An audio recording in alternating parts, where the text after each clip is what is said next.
كلكم قولوا معايا: تحيا مصر، تحيا مصر، تحيا مصر.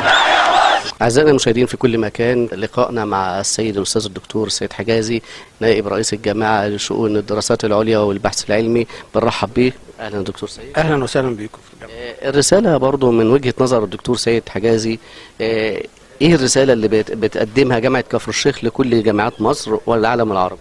هو الحقيقة يمكن دي رسالة الجامعة ممثلة لجامعات مصر كاملة، بأن في دعم جامعات وشباب مصر للقيادة السياسية اللي ماشية على الطريق السليم، اللي بتحاول بتنهض بمصر في جميع الاتجاهات، وعلى رأسها القطاع التعليمي والتعليم العالي.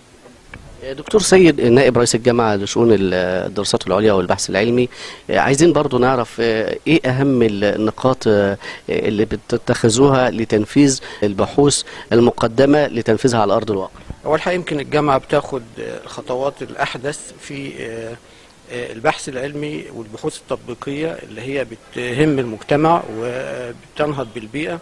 جامعة كفر الشيخ فعلا زي ما قال يمكن السيد رئيس الجامعة بنبدأ من حيث انتهى الآخرين.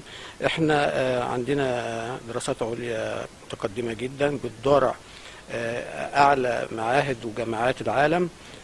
جامعة كفر الشيخ يمكن لها علاقات بأكثر من 40 جامعة دولية، ويمكن احنا كنا في العهد القريب احنا اللي بنسعى ان احنا نروح نتعلم عند الناس دول.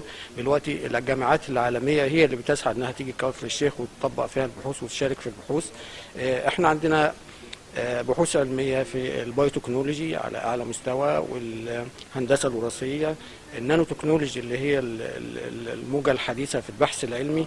عندنا مركز بيقود رئيس الجامعة بنفسه في النانو تكنولوجي، بيدار أعلى المراكز العالمية في النانو تكنولوجي وتطبيق البحث العلمي. والحقيقة يمكن الجامعة بتخطو خطوات واسعة وسريعة في هذا الاتجاه.